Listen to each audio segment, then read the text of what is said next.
Did you know that there's an ingredient found in over-the-counter cough syrups that will make you trip out if you take too much of it? And there's even an entire internet subculture centered around this stuff. It's called dextromethorphan, or DXM. How's it going, everybody? Welcome back. My name is Chase. You can probably guess what we're talking about. As these videos get more popular, I feel the increased need to state the obvious and tell you guys that you should not try this stuff. I know, it's very mind-blowing how this is probably not a good idea. Anyways, you guys know the drill. If you enjoy the video, let me know by liking, commenting, and sharing. And I hope you do enjoy. So let's get right into it, and thank you so much for watching.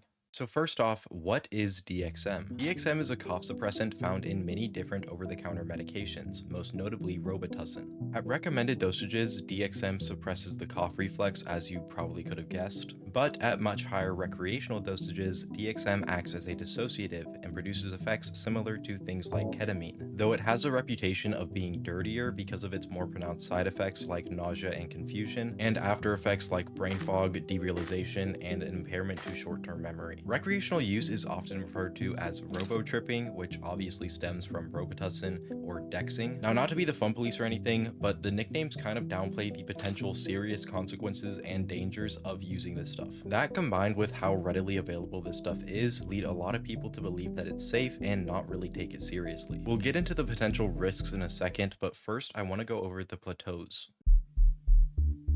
DXM has a well-known plateau system, a user-described framework where effects dramatically escalate with dosage. The first plateau is pretty tame, characterized by enhanced music appreciation and a mild euphoric buzz, almost similar to like a glass of wine, really nothing too crazy. These effects are often achieved with no more than 200 milligrams of Dex. The second plateau, usually anywhere between 200 and 400 milligrams, is where things start to get a little bit more interesting. Your senses start to get a little bit more distorted, and your motor control is much more greatly impaired because you're a lot more intoxicated. At this point, some mild hallucinations can come into play, like hearing things or seeing visuals out of the corner of your eye. The third plateau, usually between 400 and 600 milligrams, is another step up in intensity. At this point, the hallucinations are much stronger and there's a feeling of intense dissociation. Time dilation also really starts to kick in at this point, so things will seem to be moving much slower, and many also report vivid closed-eye visuals and intense out-of-body experiences at this point. Anything past that point and you're entering the fourth plateau, which is by far the most intense. At this stage, users frequently report complete dissociation, intense open eye visuals, and even experiencing ego death. Of course, these dosages aren't exact. It's going to vary based on things like body weight and tolerance, but the transition from the third to the fourth plateau is frequently called terrifying and unenjoyable. Because many users report spiritual insights or ego death at these higher plateaus, some people try to chase the fourth plateau in an attempt to reach enlightenment. Very surprisingly, this probably isn't good for you, and you're really risking having some sort of psychotic break. So you're much more likely to end up traumatized than with any sort of benefit. On top of that, redosing frequently in an attempt to climb plateaus often results in worse side effects and an increased risk for overdose. This brings us right into our next section: why is DXM dangerous?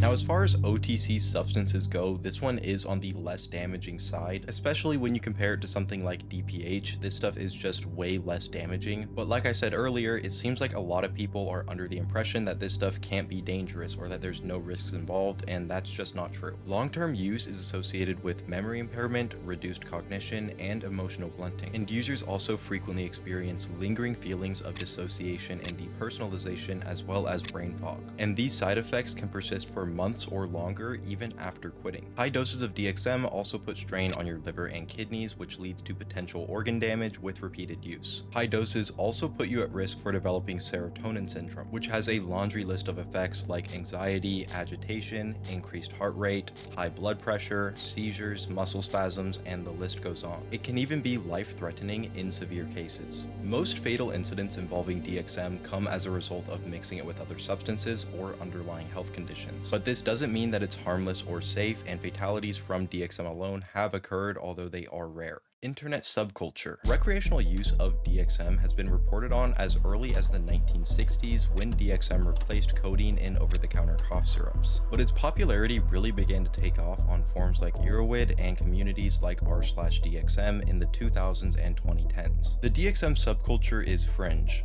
often revolving around themes of bleak introspection and isolation, usually in the form of self-deprecating memes. The DXM and DPH communities actually overlap a lot and are pretty similar. Because they're both so easy to access, they appeal to the same demographic of people, usually teens or young adults in their early 20s who don't have easy access to other, better substances. Both communities also tend to be pretty self-aware about the stigma surrounding their substance of choice, where they're not exactly taken seriously and have a reputation of being kind of cheap or dirty substances. There's also a lot of crossover where users will start with one of these substances and then eventually begin to dip their toes into the other. And it's pretty common for users to combine them in order to amplify the effects of both. Where the communities differ is that most people who started using DPH openly hate it and regret ever trying it, which isn't the case with DXM. A lot of users talk about how it makes them more creative or how it's opened their third eye in a way, influencing personal growth or giving them new perspectives. Basically, the DPH community is filled with doomers, while the DXM community mostly consists of psychonaut hippies. Now that we've talked about all of that, let's read some real experiences. A Journey Through the Underworld, 1000 milligram trip report. This is a trip report of my first ever 4th Plateau experience. I dosed 1000 milligrams exactly, and while I can't remember the entire trip in great detail, I can definitely recall enough to give you an idea of what it was like. 7 p.m. I was in the mood for a robo trip as it had been 3 months since I last did DXM. I went to Food Lion and bought 2 bottles of Robitussin, chugged it all on the short drive back. I decided to watch Family Guy while I waited for the dose to kick in. Around 7:30, I started feeling the effects much quicker than I normally would. Family Guy's randomness made it seem like it took place in a magical world where there was no physical law, putting me in a very silly and creative mood. 8:30 p.m.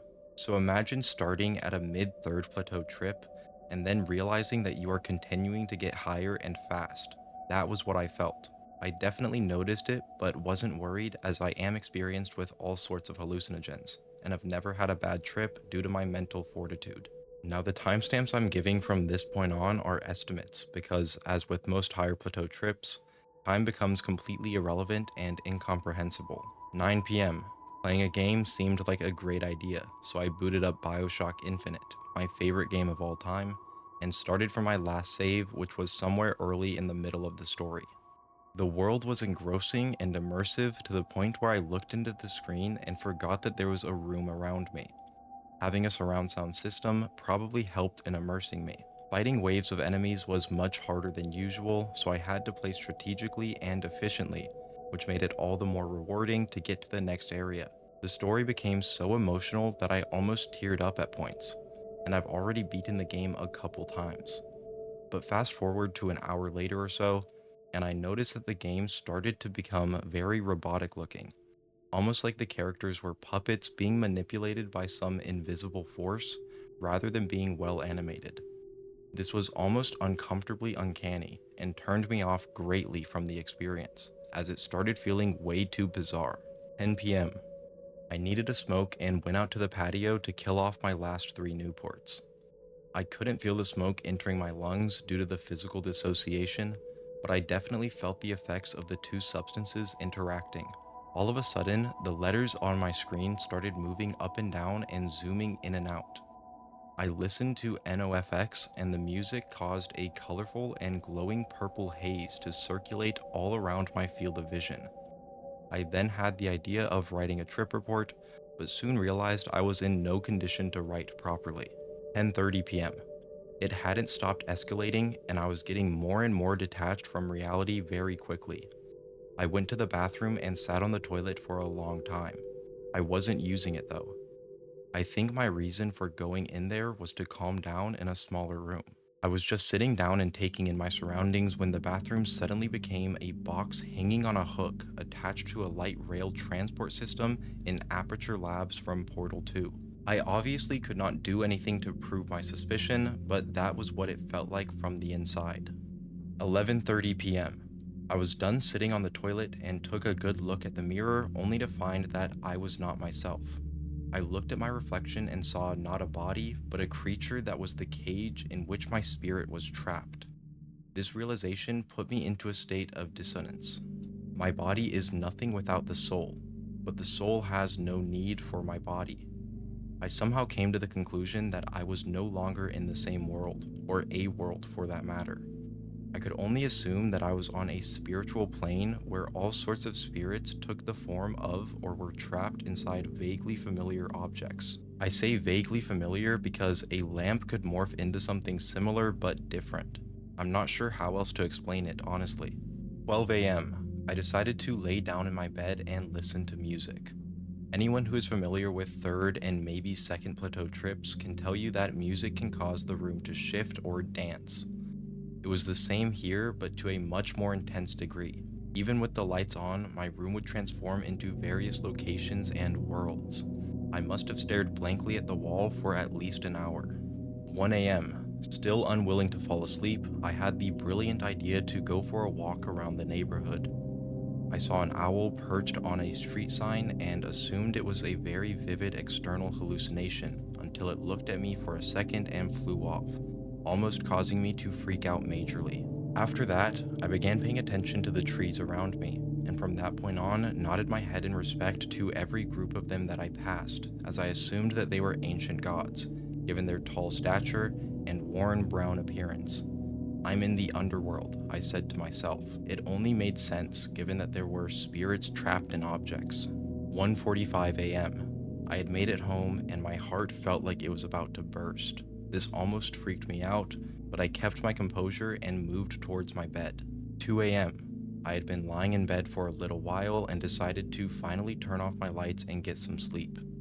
I didn't get sleep for quite some time though, as my mind showed me both incredible and bizarre things. My room became a theater, a cave, and even a space station at one point. I saw so many things, and I am sure that I only remember a small fraction of what happened that night, but there is one thing that I will never forget.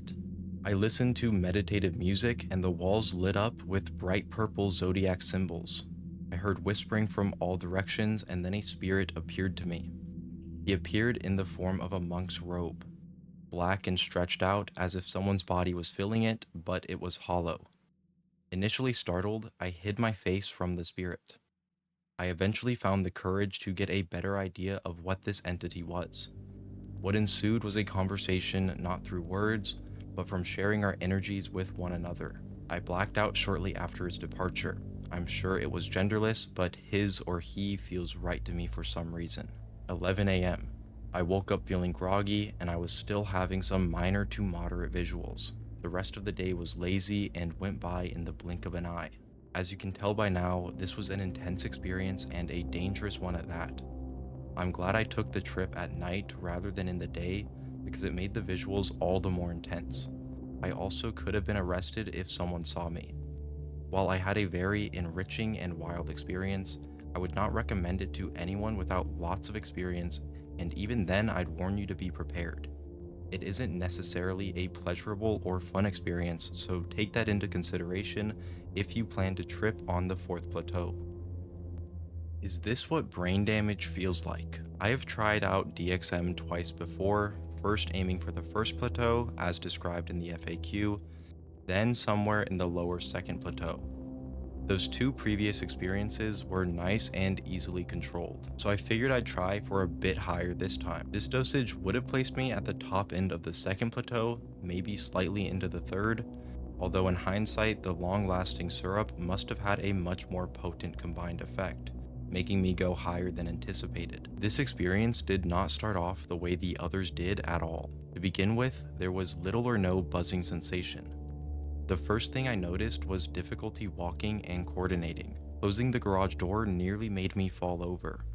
Decided I'd better get back inside and relax, gathered together some things like guitar CDs, drinks of water. This took forever, or so it seemed. Time was getting distorted already. Sat down and watched TV. The TV is making me agitated. I cannot follow what is going on, but several things make me feel irritated, so I figure it's best to switch it off and just chill out for a while. Chilling out was not happening, however. I was extremely dizzy and could not focus on anything. I got up and got myself a drink. My anxiety kept increasing. I knew I had not overdosed, but at the same time, I felt like something was not right. The description of effects of where I was supposed to be in no way matched what I was experiencing. Every now and then, I would get moments of clarity where I'd focus on getting the task done. But then that would disappear, and I found myself forgetting what I was supposed to do. Time at this point became very distorted. I was well beyond being able to write the experiences down at the time, so this is a summary of what happened next. I was feeling no euphoria at all. This in itself made me disappointed. After all, what's the point of tripping without feeling a nice buzz? I was unable to walk properly and was extremely paranoid, which is understandable, but this was extreme. This got me into a bad place, and I had to really concentrate on getting myself in control. I knew why I was this way, so therefore I could control my mood a bit with a bit of positive mental attitude. So I started whispering to myself, telling myself it was okay, and I wrote this down on a piece of paper also. It was if my mind was falling apart and I needed to write myself reminders on how to get out, a breadcrumb trail of sorts. It helped for a while, but then my eyes couldn't focus at all anymore, so I couldn't read, and I felt so paranoid that I was afraid to talk myself out of it. Instead, all of my thoughts started converging on one thing. I had damaged my brain, and what if I was left permanently like this? Retarded or mentally unstable? Why had I thrown everything away? The physical symptoms were frightening also. My heartbeat was racing, though at points I couldn't feel it at all. I knew this was normal, or told myself it was, but then I had what could only be described as a brief seizure. My head felt kind of pinched, pins and needles shot through my body, and I thought I was having a heart attack or something. This passed, but the anxiety it caused lingered on for a while, and I thought, oh no, someone is going to have to take me to the hospital. And I couldn't do that. That would have been a disaster altogether. So I focused myself on coaching myself through this. I started repeating reassuring statements to myself. This helped a lot, and the panic subsided. I decided I needed to try to find some positives from this and put on the TV again. This time to something I knew, The Simpsons. That was nice for a little while, but again I became agitated and got up to walk around, started to feel like I was going to vomit. As it happens, I got that in control too. Then something weird happened. I just laid down on the carpet in another room of the house, no reason for being there at all. I laid down and shrank. Felt like I was just shrinking down to the size of a pea, and I submitted to this. It wasn't actually pleasant, just strange. I then had some moments of clarity, which was extremely helpful in convincing myself it was going to pass without a trip to the ER. The room twisted around a few times, and I tried to enjoy this, but it wasn't happening. All in all, the best thing was to go to bed at that point, about 3 hours since this all began. Feeling very paranoid and completely out of sorts, I tossed and turned all night, and finally, thank God for the morning. Overall, terrible trip and impossible to stay in control. Despite past good experiences, I am not going near this stuff again. I feel like in 20 years, I want to still be intelligent, and doing DXM would take that away from me. Had I not been, I could easily see possibilities of attempting, calling 911 for an ambulance, or really bad stuff like that. My lesson learned, stick to lower dosages and grow some pot. I thought I was dying. Last night I had one of the worst trips of my life. Between 8 and 9 p.m., I took 6 Dexalone cough caps, each containing 30 milligrams of DXM. I'd had them special ordered from a Long's in my area. I took the first few pills with my dinner. I began to feel a bit lightheaded after I took them, but I still managed to take a shower successfully. After I got out of the shower, I took the last 3 or so and went downstairs and lied on my couch, waiting for them to kick in. By 9:30, I could hardly walk in a straight line, which was bad because my mom had not yet left for work. By 9:45, I was so dizzy and fucked up that I had to hide in my room until my mom left at 10 o'clock. My sister had to cover for me. Every time I tried to walk, I felt so nauseated that I had to lie back down. At 10, I attempted to go back downstairs so that I would not be alone to wither away. If the railings had not been there to support me, I would have fallen down the stairs. I called out to my sister to have her help me down the last few stairs and went back to the couch. However, by 10:20, I was feeling so sick that I had to hover over the toilet in the bathroom. In a panic, I called my friend in SoCal, I live in North Cal, who had taken care of many of her friends when they had accidentally taken DXM, thinking that it was E. My sister was very worried at this point because my face and eyes were red and I was shaking furiously and slurring my speech. I dry heaved until I finally managed to throw up a little around 11:15. I curled up in the fetal position on the floor of my bathroom, thinking that I was going to die.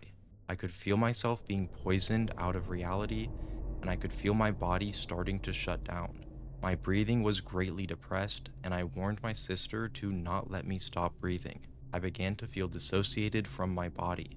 It took me a while to realize that I'd been crying because I was so scared.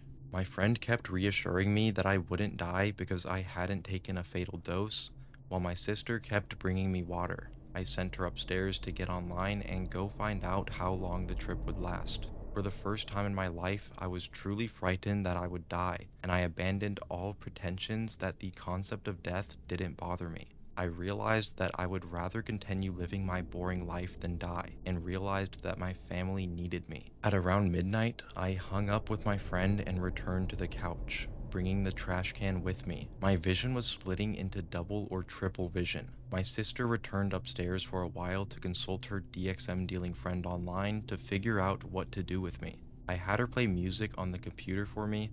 It sounded very distorted, kinda like unfinished, slower, non-studio versions. Time was also passing very slowly. When I closed my eyes, I was watching myself go through life, and I managed to truly realize that I'm no more important than anyone else. My ego had not allowed me to come to terms with that fact previously. I was also fascinated by the realization that I always looked the same. I don't know why. At 12:30, I went upstairs so that I wouldn't be alone. I was still incredibly dizzy and nauseated, and walking and climbing stairs was very challenging. I collapsed on the bed, careful to stay on my side so that I would not throw up in my sleep and die choking on my own vomit. I could hear my slow breathing. It sounded like I had asthma, kinda wheezy. Every time I closed my eyes, I entered a nonsensical dream world where random events occurred and I was the ruler. I had double vision every time I opened my eyes. I was recalling an account that I had read where the user had hallucinated entering a kingdom of bees or something, and I tried as hard as I could to block it all out of my head because I'm terrified of insects. I stumbled into my sister's room around 1 a.m. because my dad had gotten home from work. My sister had agreed to let me sleep with her so that she could take care of me. I got up to go to the bathroom about 5 minutes later, and it felt like the world was tipping and spinning. I was so dizzy that I was shocked that I managed to sit directly on top of the toilet. I returned to my sister's room and passed out around 1:30. I woke up at 6:50 a.m. to go to work. I was still very numb, shaky, and dizzy, so I had to call my bosses to let them know that I would be late because I couldn't drive in my condition. I just told them that I was sick. My coworker had had the flu, so they didn't think much of it. If I had tried to drive then, it would have been the equivalent to drunk driving. I'm never taking DXM again. My experience last night was definitely the most frightening experience that I've ever had. The worst as far as nausea and puking goes is probably still the night that I was dry heaving till 3:30 a.m. from 1.5 shots the night before my history final. I'm Asian and I was running on little food and sleep. My DXM experience was even scarier than my experience with fungi, where I thought I'd lost my face and I would never return from being completely and utterly confused. I don't know why I reacted so harshly to it. I hope that this review will keep anyone from having the same horrible experience that I did. Good luck and be careful. Strapped to a bed all night.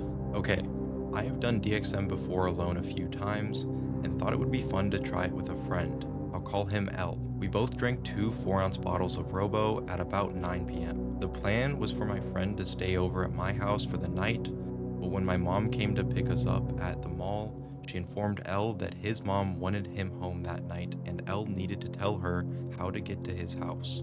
Well, L was tripping really hard and he puked in my car. My mom knew he was on something and started getting worried. I was acting normal until I puked out the window. My mom stopped the car and I sort of fell out and puked on the grass on all fours. I had no idea where we were, and I know the area pretty well. I figured we were in some black forest or something. Well, somehow L got us to his house, but he could not walk. My mom laid him over the car and went to find his dad. I helped Elle walk up his driveway and his eyes looked like golf balls. Next thing I know, an ambulance pulled up. I told them what he was on so they could put us in the ambulance. I'm not sure how they knew I was high because I thought I was acting pretty damn normal. Though apparently I was walking like a congested snake, so maybe that's how they knew. Anyway, in the ambulance, I was cracking jokes with the paramedics and I was having a good time. We were teasing Elle, who by now was just gone. They took him into the hospital, which just happens to be right across the street from my house. I was showing one of the paramedics my robo-walk, and he was laughing at me. They wheeled me into the hospital, where I attempted various wheelies in the wheelchair, but they stopped me. They got me to my room and shoved me with all the needles, tubing, etc. I couldn't feel a thing. They took so much blood from me, I remember telling them to not be so greedy. I was told to pee in a cup thingy, but I couldn't do it. So the nurse wanted to put a catheter in me. I informed her that this was not happening casually and went back to my room where my parents were, and they started talking about something to me. Now it gets weird. I started to suspect them of wanting to do tests on me. I felt like a lab rat, then when they made me drink charcoal, I lost it. I thought they were turning me to powder because the stuff felt like powder in my stomach. I had to get out of there. I puked the stuff up and my tongue was black, so I thought I had turned black. I freaked out. My dad was saying stuff to me, but I couldn't hear him. I was so mad and scared. I asked to use the bathroom, but as soon as I saw the chance, I took off down the hall and out the door. Someone tried to stop me, but they were no match for me. I easily evaded all of them. I must have looked like quite the freak running down the street with my puked on hospital robe and wires sticking out of me. My IV came loose and my hand started bleeding. It got all over me. It didn't hurt, but it freaked me out even more. So there I was on the corner of a busy street, bleeding like crazy, black throw up all over me, and I think my pants were down. I thought that Elle was going to meet me in the cemetery behind my house, but I heard these bells that told me what to do. So I decided to hide in the hospital parking lot for a while. I guess I passed out under a van in the parking lot because I woke up and there were lights everywhere. It was the cops' flashlights, but I didn't know that the cop had grabbed my leg and started yanking on it.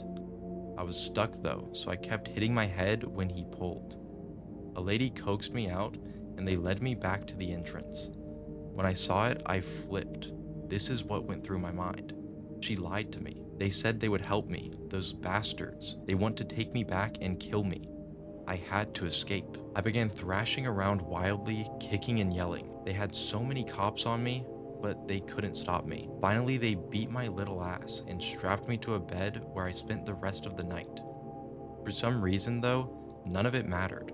I didn't care if they killed me anymore. I didn't care what my family would think. I was at perfect peace with everything. Well, when I finally came to my senses, they let me call my dad and he checked me out of the hospital. On the way out, I saw Elle sleeping in a bed in the hall with a huge grin on his face. His chest was all black from the charcoal, so he must have puked too. DXM Hell Trip, 1,776 milligrams from DXM. So here I am, 6'2" and weigh around 205 pounds. This was around my 7th or 8th experience and was when I was 16 years old. So I decided to go to the store and pick up what I thought was 2 3-ounce bottles of DXM. I came home and let those bottles sit there for a few days until a Friday, which was the perfect time to drink them, since my parents wanted to take me to a Christmas lights show that you drive through, and I was decent at acting sober. I downed one bottle all at once and downed the other bottle 30 minutes later. It wasn't until I started feeling the come up that I realized the bottles weren't 3 ounces, they were fucking 5 ounces. 1,776 milligrams of fucking DXM, and I was with my parents. I just remember slowly fading out of the world, and the car was a whole separate missile blasting into space. As we were driving through the Christmas lights, I remember trying not to let my brain explode and trying not to freak the fuck out. We decided to stop at a gift shop on the way out, and I robo-walked my ass all the way to the bathroom, somehow avoiding detection. I was just destroyed, thinking about how much I fucked up, taking 1,776 milligrams instead of just around 1,000, which was a decent poly trip. I looked in the mirror and my pupils were so huge.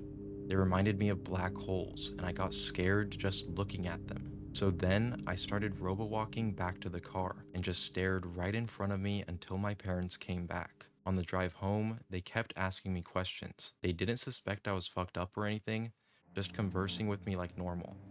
It was so fucking hard to talk. Like, it took so much of my energy just to speak normally. They caught on to the fact I was speaking a little slower than normal, but passed it off as me being tired since it was 12 a.m. When we arrived home, I went straight to my room and felt like a huge lift was taken off of my shoulders now that I could actually relax without my parents suspecting that I had just chugged bottles of cough syrup. The trip was still hitting me fucking strong. I remember going into my room at a third-person perspective, seeing myself robo-walk in and slowly phase into my bed. I managed to turn on the TV and turn on some random TV show. My room felt like a large abyss, with my TV screen the only source of light for miles. As I lay, I remember thinking about deep corners of my life and also thinking about how my walls looked like they were melting, and they actually did melt. My walls fucking melted.